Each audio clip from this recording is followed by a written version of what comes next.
So take like really bad trash TV. Let me describe for you. Really bad trash TV with salacious gossip and, all that sort of stuff. Yeah. Times it by 10, and that's what Below Deck is, right? And Love it. It's a guilty pleasure. Yeah. It is exactly that good.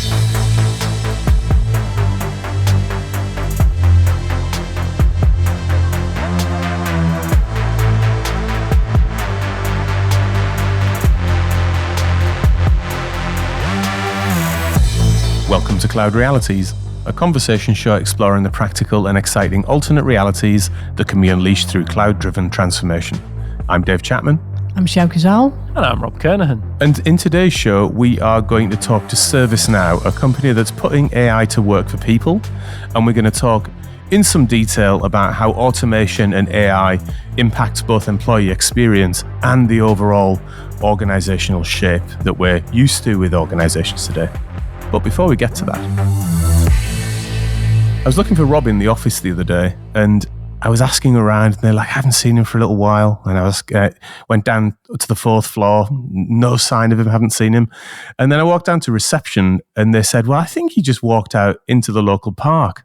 So as I trailed out of the office over the road, I could see Rob standing in amongst a beautiful array of cherry blossom trees, staring up at a tree, and looking pretty confused, as he often does, trying to work something out. And I'm like, Rob, what are you looking at? And he's like, chaos theory. Chaos theory, David. I'm trying to work my way through chaos theory using cherry blossoms. But it's not the only thing I'm confused about this week. And I'm like, well, Rob, what else can you be confused about? Be tough, wouldn't it, trying to solve such a complicated thing? But this did I do it justice, Rob? You did, obviously. We were talking before we started that I was struggling to come up with the big surrealist epic for Rob to be confused about this week, and that's the one he came up with, a beautiful use of nature and chaos theory. I'm like, I was impressed, Rob. It sounds gorgeous. You see, Dave, not just a hat rack, my friend, not just a hat rack. You did well. However, and you tell us you've got a good confusion as well. No, it is. Well, this one's a corker, this one, and I think it's going to land fast. So I have been pondering about the future of search, and we've been used to search and the traditional search engine serving us in a particular way from the early days when the internet romped over the horizon. And actually, there is evidence to show that people are turning to AI platforms like ChatGPT to search, or going to specific places like Reddit to find an answer where there is a corpus of knowledge. So cutting out the middle system, or getting an aggregator to do it through transformer engines and such like.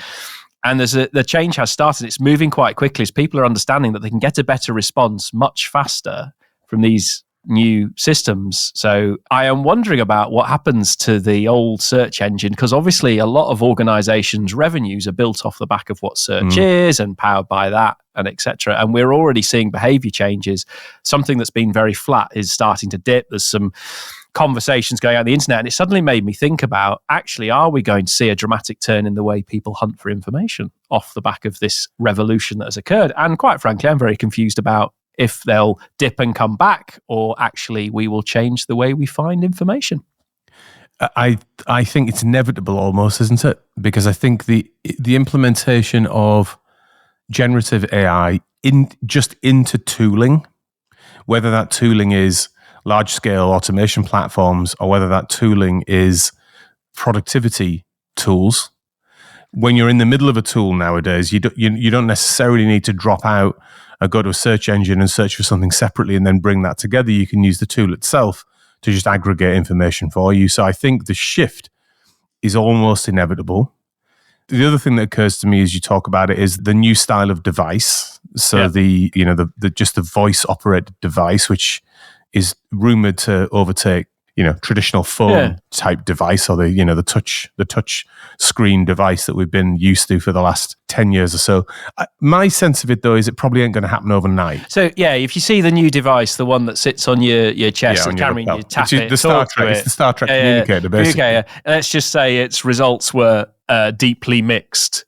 Don't be an early adopter of that particular tech, more consumer advice. But there is you can see within 12 months, 18 months, when they perfect that, actually, you won't use a browser engine to go to your search site anymore. It'll all be presented in a different way. I just think the change is happening faster than I initially thought, and I'm confused about where it's going to end up. But I think it, like you say, an inevitable change is coming because it's so much better when you get used to the new style of interface. Yeah, I think it is. It is just, it's a question of it's if not when.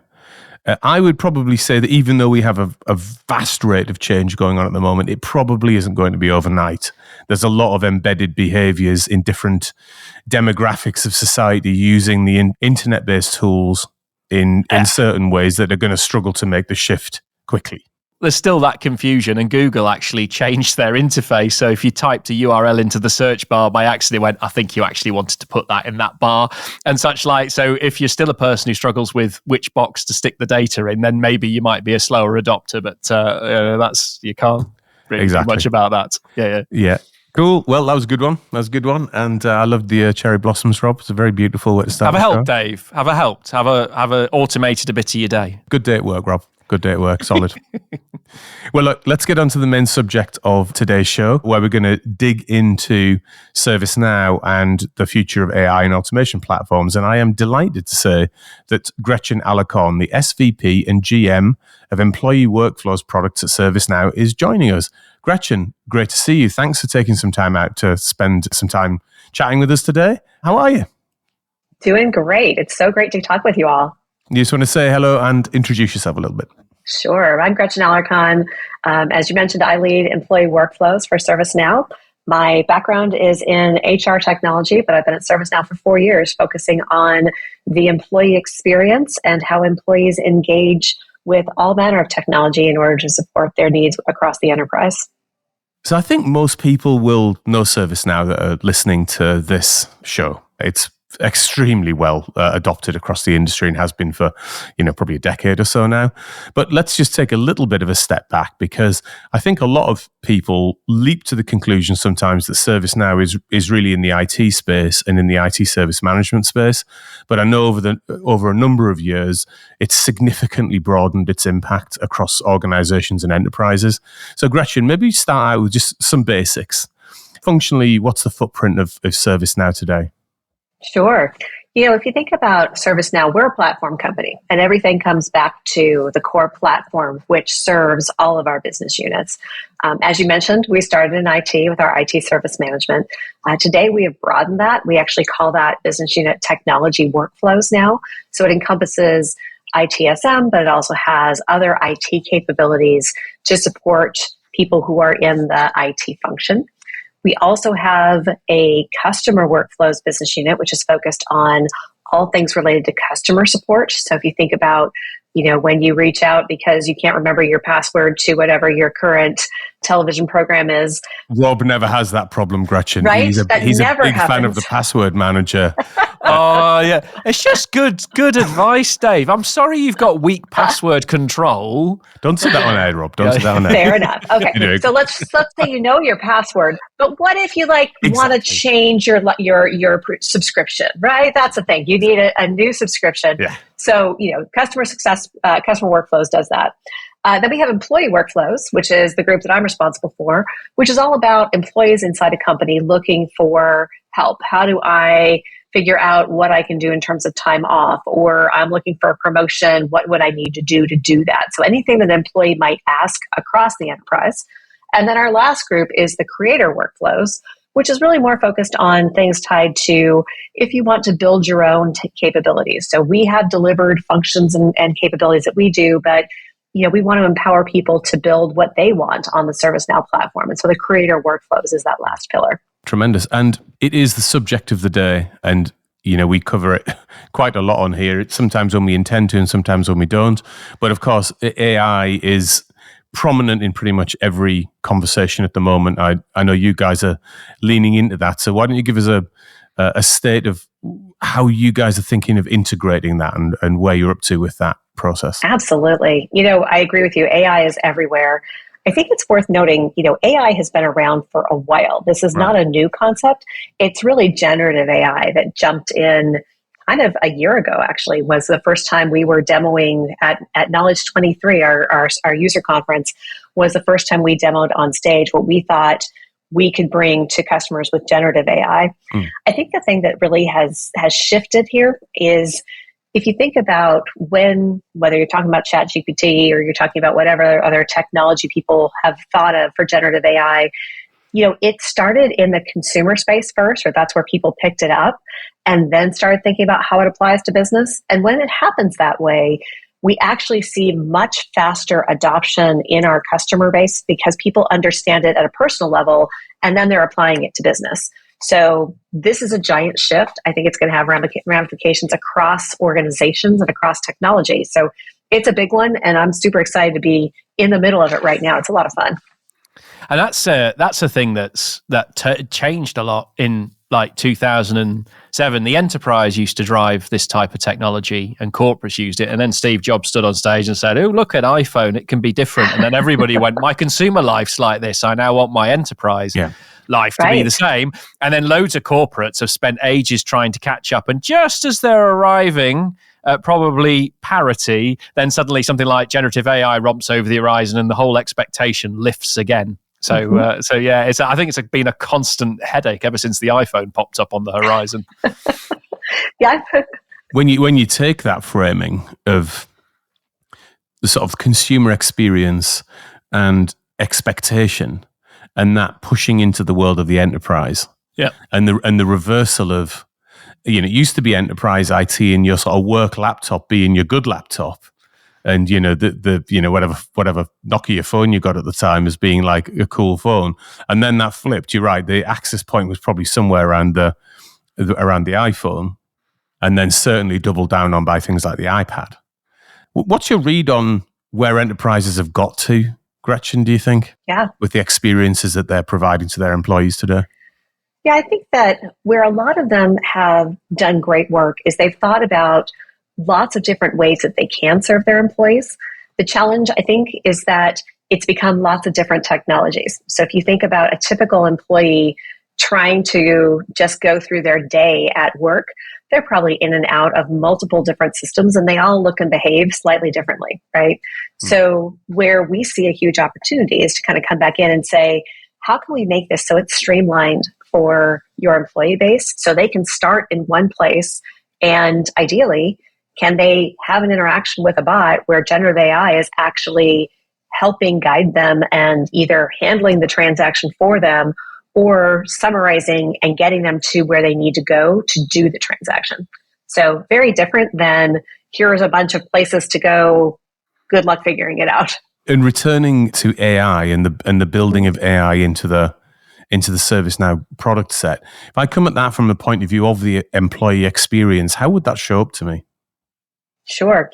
So two different ways to think about it from an employee standpoint. The first one is if you are starting with a question, I want to know what the policies are to go on leave. Today, most likely what we would do is you would be sent to a 50-page document where somebody in HR wrote every possible permutation, and no one's going to read that. Or a completely unsearchable intranet site where you put in vacation and you get back like 15-year-old documents that have the word vacation in them. And you had to get through 75 clicks to find that. Yeah. Exactly. So where we see generative AI really running a role is for you to say, I'm looking for this information. And first for it to start with summarizing for you from this document what you most likely need to know based on the question that you've asked.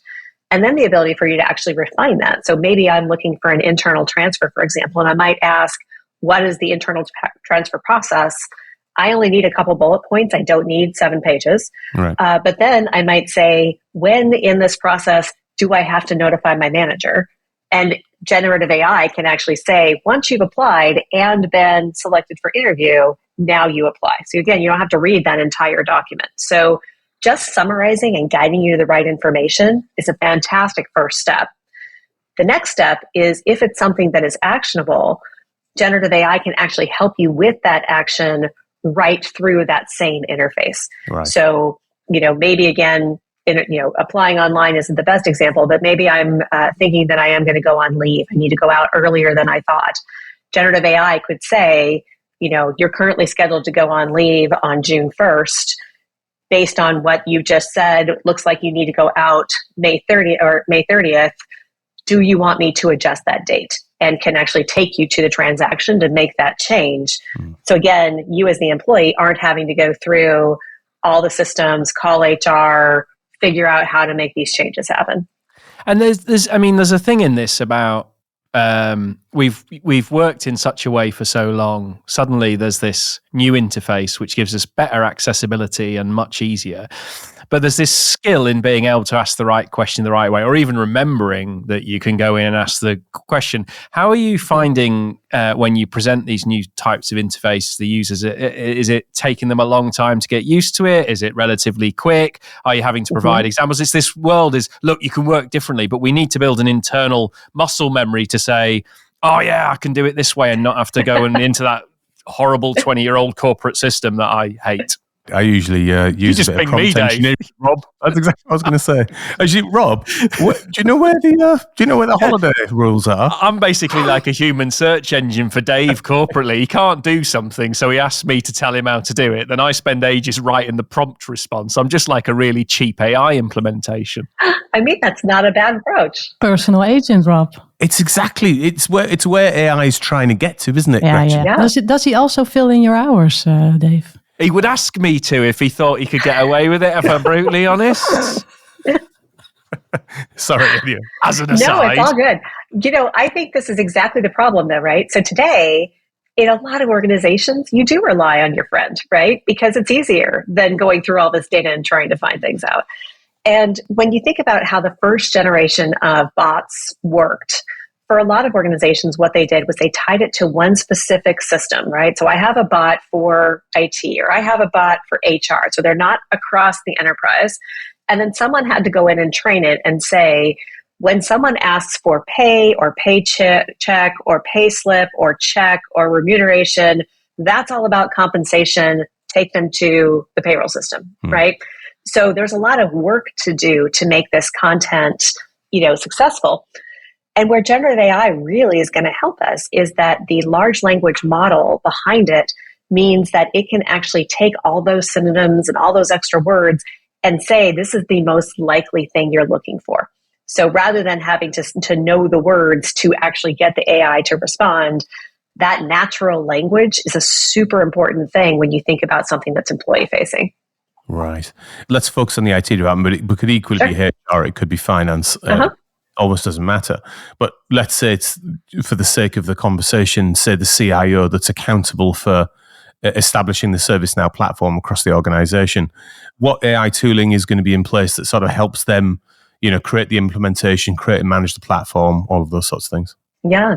So the thing that has been really exciting about the way we've thought about this, as I mentioned, being a platform company, we're building this into our platform as part of the capability.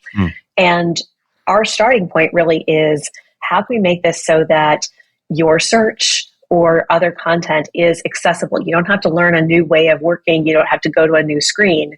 If you're an agent and you want to summarize a case because you just picked it up and it's been open for a while and you don't want to read through 7 pages of notes, you can hit the button and say summarize and have the system tell you, here's what you need to know about this case. Implementing that is really easy because you already have cases, you already have information, you're just turning on the AI component of it. So it's not a re-implementation in any way, it's just adding on that additional feature. I see. And then when you sort of extrapolate out from the sort of the possibility that's contained in today's platform, and I'm sure the enhancements that are coming over the kind of N months or years ahead, how fully automatable do you think we're getting for something like, say, IT tasks or tasks within HR? You've got AI at the front end, you've got AI automating at the back end. What's the purpose and ambition from a ServiceNow perspective for automation?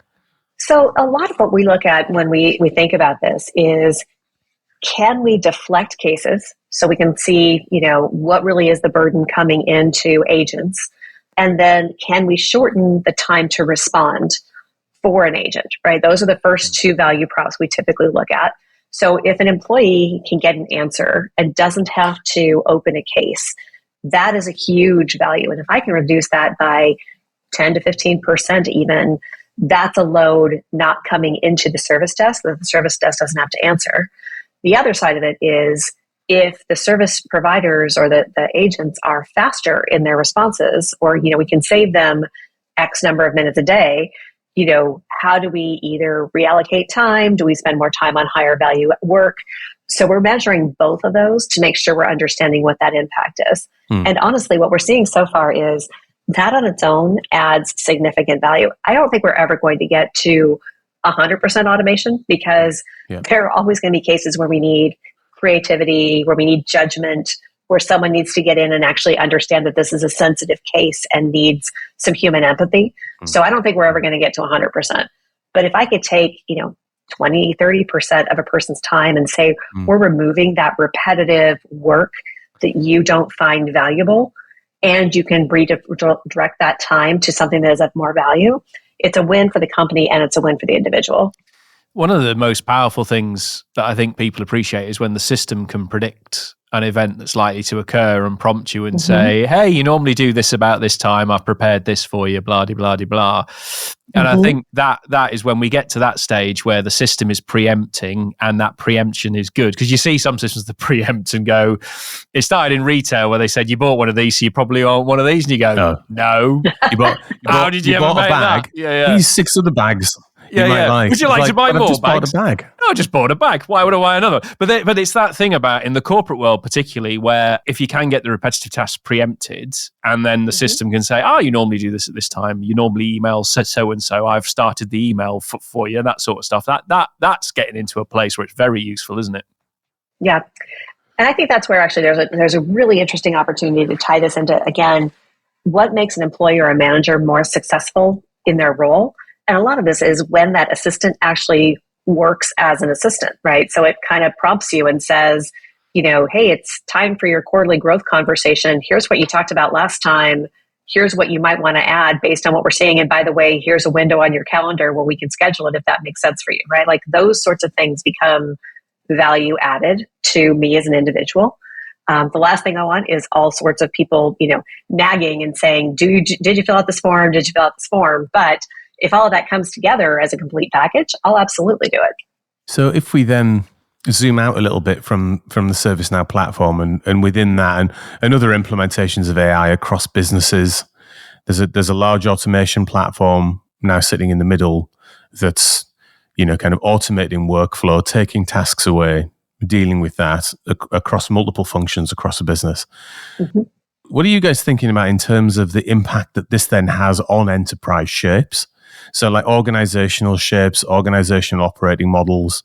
It seems to me that we've got quite a long way into the sort of the digital era, if you like. And organizational shapes haven't really changed that much. There's change at the front end, of course, because there's a lot of channel evolution, there's a lot of channel innovation, and there's a lot of experience-based innovation at the front end. But often when you then plow back into businesses, particularly when you're in corporate services and in the services sections of organizations, it looks pretty similar, doesn't it, to the way that it looked 10 years ago, I'm going to say, maybe even 20 years ago in some cases, depending on the nature of the sourcing that's there, depending on the nature of the scale at which platforms have been enabled, for example. What's your perspective on what the next 5 to 10 years might look like? I had a really interesting conversation about that when I was traveling a couple of weeks ago about the shape of the organization and the structure has stayed very much the same, even you could say the last 100 years, right? So it's just, right. So there's not been structures. Dramatic changes. And so the question is, does this digital era really shift that responsibility? I think there's some opportunity to really talk about what roles are needed and that you don't have as many maybe entry-level roles as we define them today. And that's going to be an interesting challenge because I think a lot of organizations have used, entry-level programmers, entry-level service agents as the way to kind of learn how to do your role before we move you into something that involves more creativity or, has more responsibility.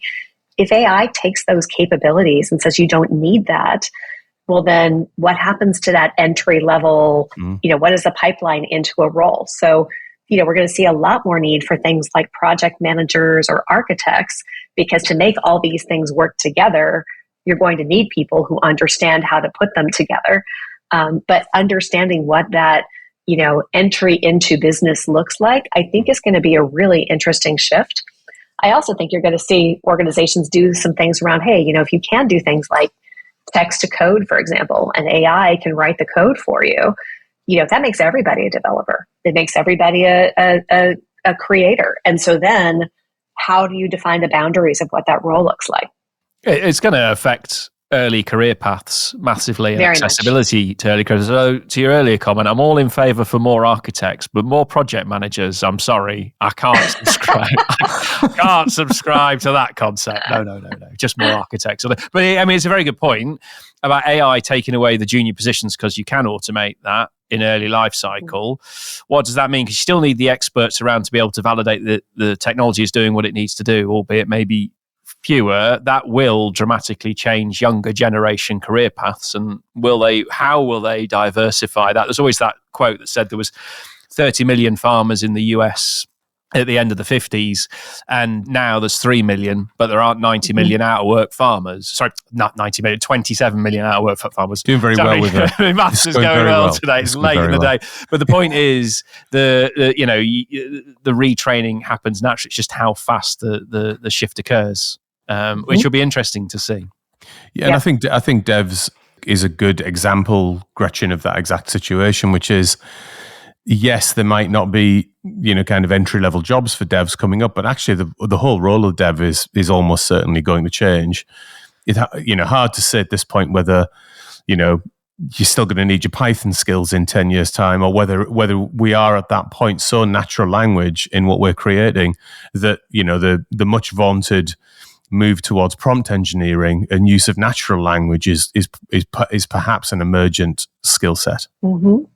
Yeah, I think that's going to be a big opportunity, frankly, for the organizations who figure it out fast. And again, as you mentioned with the phone earlier, we've seen this kind of change happen before in technology as well. Technology is a fairly young, a young skill set, and it has gone through multiple language changes, multiple ways of change overall.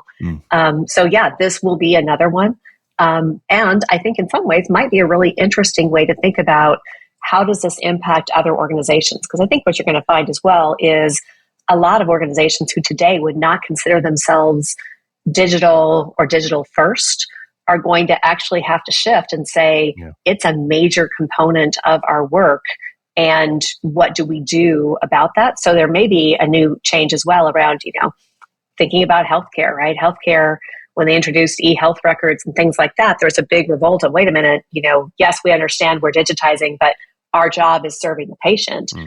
Their job is still serving the patient, but there's a huge digital component to this role now. And so there may be a very big shift in terms of the type of work where they find new ways. And again, that's an area where it's hard to get skilled workers. So there may be some other areas in some of these industries that are very ripe for disruption where AI can have a big impact. So, for many arriving in a new organization, we talk about the complexity, all the systems they have to deal with, and they sit there day one, they've been handed a laptop and a few talks about how the world works.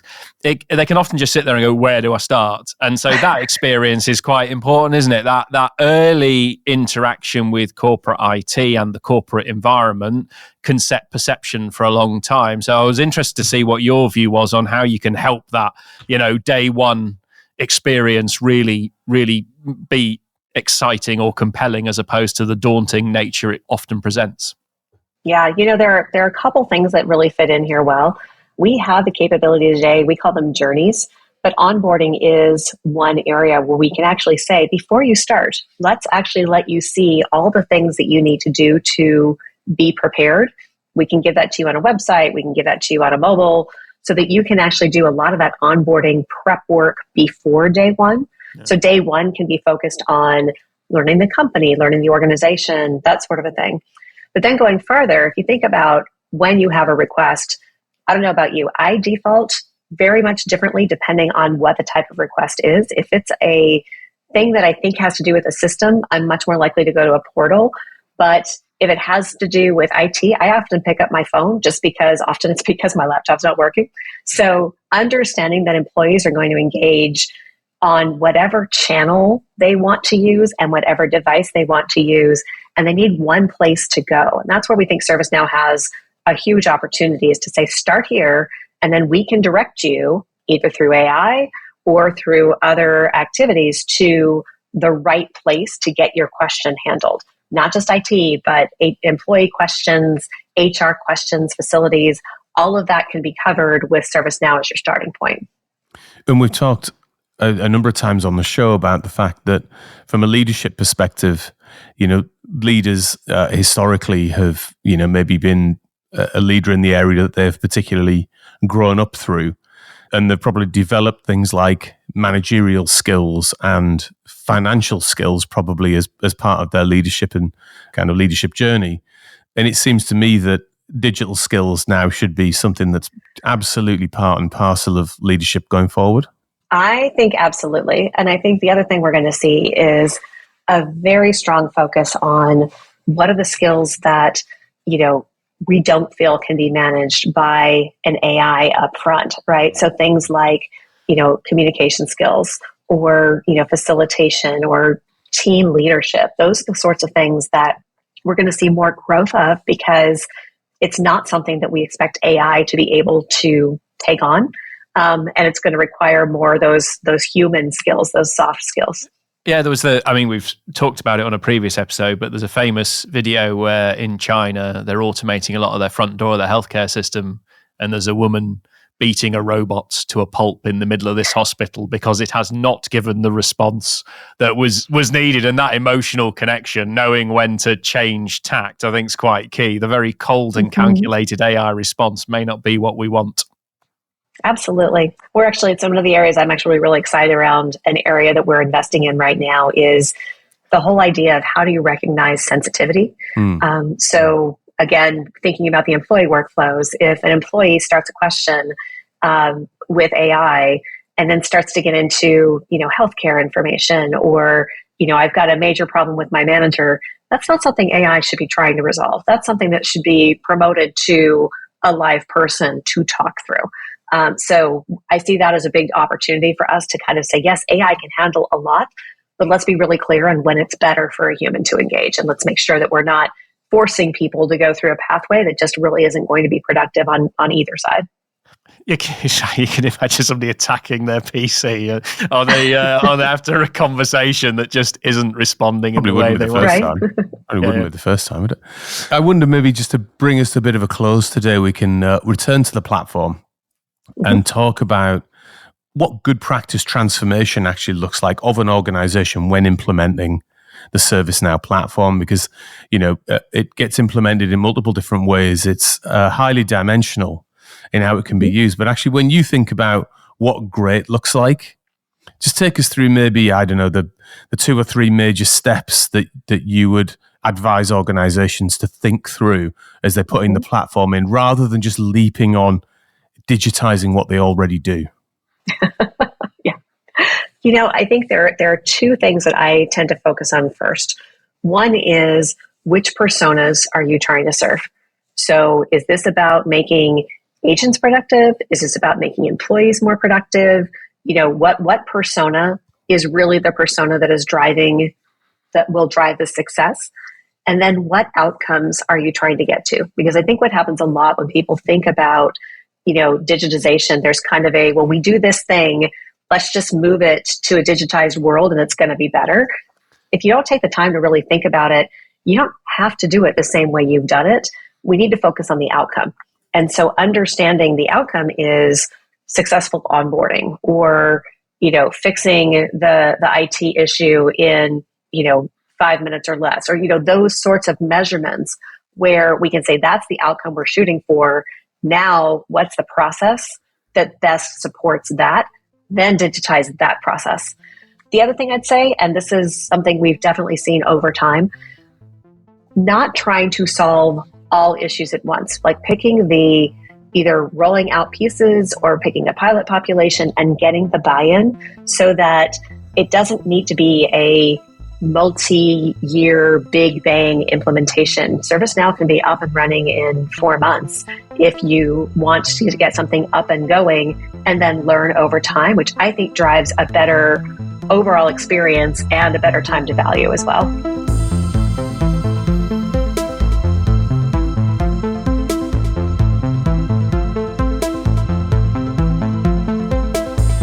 Sjoukje, what have you been looking at this week?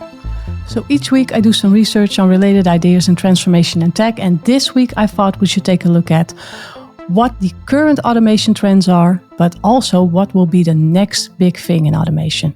So is it going to be AI, Shell? Is it AI? No, it's different. That's why I chose this one. Good one. You've got me on tenterhooks with this. Yeah. So some of the current trends in automation are, of course, number one, generative AI and intelligent automation.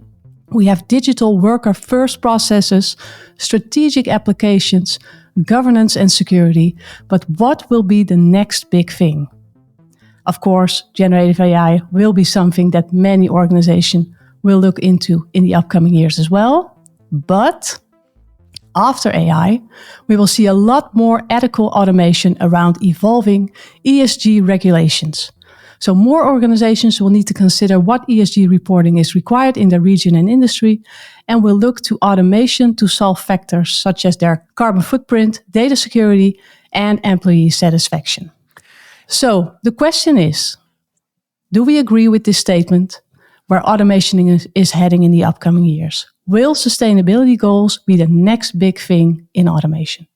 For me, there's an undercurrent there, which is completely turning it on its head. So automation has always been about help me with my task, but I initiate the task, I initiate the contact. I still think, and we discussed it a bit earlier in the episode, the power is where the automation asks us about a situation and what we want to do about it, and then takes it away. So I've recognized this data and condition is occurring in this situation.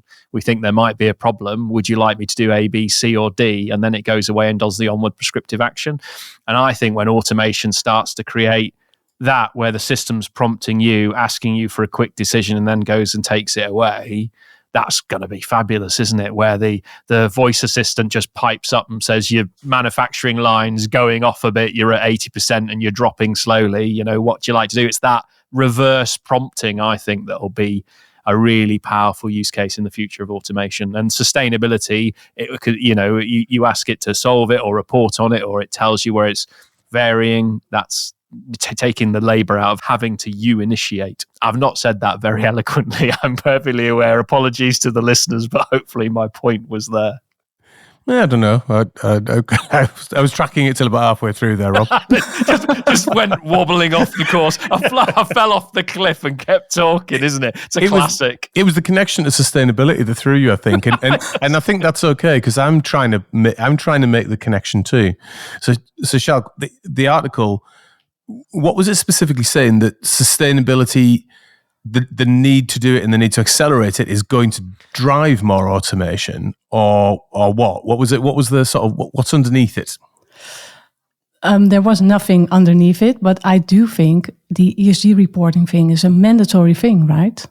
In Europe, I think. In Europe. You get big fines if you don't do it. So maybe they're talking about you need to automate this as much as possible because the organizational burden on creating that data is extensive. If you're in Europe and you've not thought about ESG reporting, you might have a problem. So best start thinking now, because you have to do your CO2 and your supply chain CO2. And quite frankly, that scares me with how do you get hold of the data and process it effectively to meet the regulation? It's tricky. And beyond the reporting part, right? Every company has sustainability goals now. And if you can automate that, that's a perfect solution, right?